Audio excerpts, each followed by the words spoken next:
پر ان کے پاس وہ جو ہے ان میں 2-3 لاکھ سیلری اس میں چلی جائیں، 1-2 لاکھ جو ہے ظاہر ہے جتنے بھی یہ چیئرمینس ہیں ان کے یہ پیپرز کے یا کو کچھ خرچات ہیں جو آفسوں کے اس میں چلے جائیں، پھر یہ جو بھی کام کریں وہ سارے کام کیسے ہوتے ہیں، ان کی آڈٹ ہوتی ہے، وہ پرسنٹیج ہوتی ہے۔ تو بلدیات کس سے بہتر ہوگا؟ اس طرح بہتر اس میں جو ریفارمز لائیں، یہ جو نظام ہم دیکھو نا، یہ اسمبلی جو نیشنل اسمبلی ہے اور صوبائی اسمبلی یہ لیجسلیٹو ہے، یہ تو قانون بنائے، ہاں، یہ جو بھی اوپر ترقیاتی کام ہے یہ نیچے دے، ان کو آڈٹ ہونی چاہیے، ان کام کو ان کو اختیارات دینے چاہیے، بھائی آپ اس میں سے پل بنا سکتے ہو، آپ اس میں سے گلی بنا سکتے ہو۔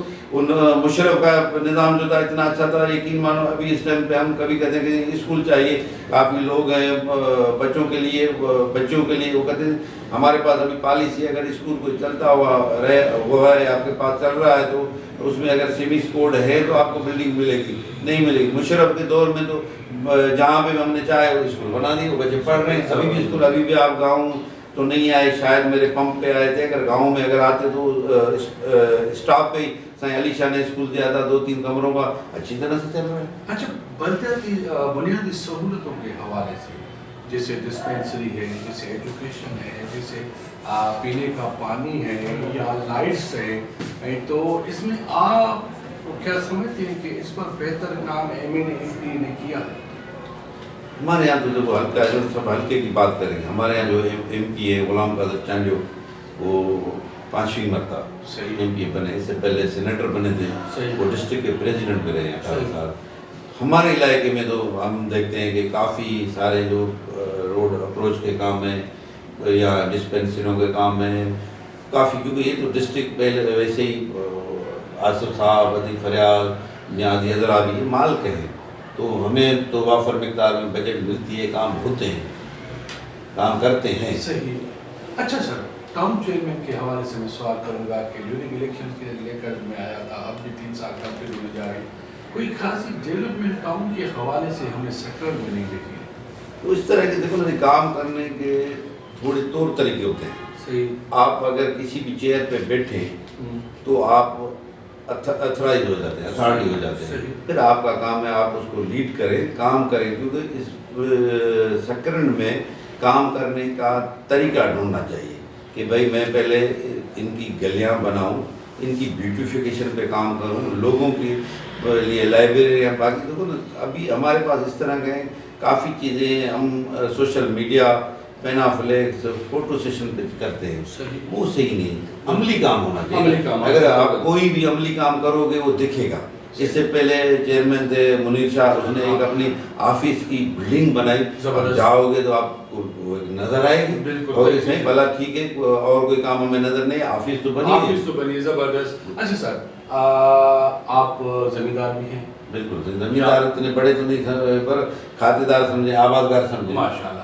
4 سال سے جو معاشی قتل کیا جا رہا ہے ریٹ نہ دے کر، آپ کی نظر میں ریٹ کتنا ہونا چاہیے تاکہ آپ 4 سال کے نقصان کو آپ ریکور کر سکیں؟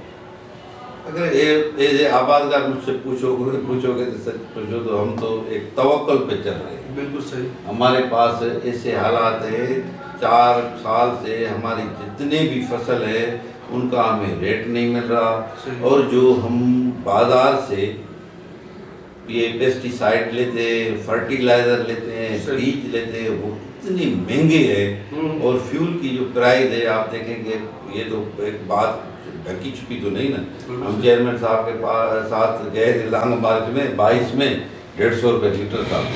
ہمیں ایک دوست کے پاس ٹھہرے، وہ ساہیوال میں تھا، وہ PTI کا تھا، تو اس نے ہمیں ٹھہرایا بھی صحیح، کھلایا بھی صحیح، خدمت بھی کی۔ تو اس نے بولا جی آپ کیوں جا رہے ہو لانگ مارچ میں؟ مہنگائی کے لیے۔ ہم جیسے پہنچے تو 10-12 روپے لیٹر کم ہو گیا، 1-2 ماہ کے بعد وہ 200-250 روپے ہو گیا۔ تو ابھی ہمیں میسیج بھیجتا رہتا ہے صحیح 150 روپے پہ آپ نے لانگ مارچ کیا، ابھی تو 350 سے کراس کر کے۔ یہ دیکھو جو بھی آباد جا رہے، جتنا بھی یہ پہیا چل رہا ہے ملک کا نا، ان کا فیول سے بڑا تعلق ہے۔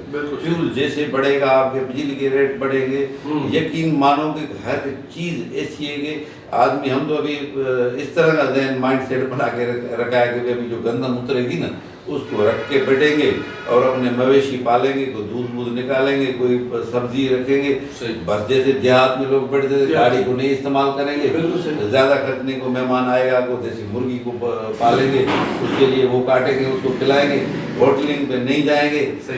آبادگار بڑا اس ٹائم پہ ہم نہیں کریں گے عید، ہم اپنی سادگی سے اور اپنی عید جو ہے وہ تعزیت میں کریں گے۔ اور دوسری میری والدہ بھی ابھی کچھ چند مہینے ہوئے انتقال پا گئی، اور ریس نور احمد لاکھوں بڑی شخصیت، یقین مانے ہم اس کے ساتھ اتنا سفر کیا جدوجہد میں، ہم نے کنونشنوں میں، جیل میں، کچہریوں میں، وہ ایک پیاری سی شخصیت کے ہم نے سارے دوستوں نے آپس میں پروگرام بنایا کہ یہ عید ہماری سادگی سے ہوگی اور ہماری عید یہ خوشیوں بھری نہیں ہے، تو باقی لوگوں کو ہے کہ عید خوشیوں والی ہو، جو بھی لوگ ہیں امن سلامتی کی ہو، اور آپ بھی جس مقصد سے پروگرام سے چل رہے ہو اللہ آپ کو بھی کامیاب کرے اور آپ کو اس میں زیادہ تر موقع فراہم کرے۔ مہربانی ناظرین، ہماری کوشش ہوتی ہے کہ ایسی نوٹبال شخصیات جو جس کا سیاسی سماجی ایک بڑا کردار ہوتا ہے، کوشش کی آپ ناظرین آپ نے دیکھا کہ کتنی اسٹرگل بھٹو صاحب سے لے کر اب تک کتنی اسٹرگل، اتنے سادے اور اتنے سیاسی سماجی بندے شاید کمی ہوتے ہیں، لیکن کیا کریں ہمارے پروگرام کا ٹائم ختم ہو چکا ہے۔ لاسٹ میں مجھے آج کی شخصیت کو دیجیے گا، پاکستان۔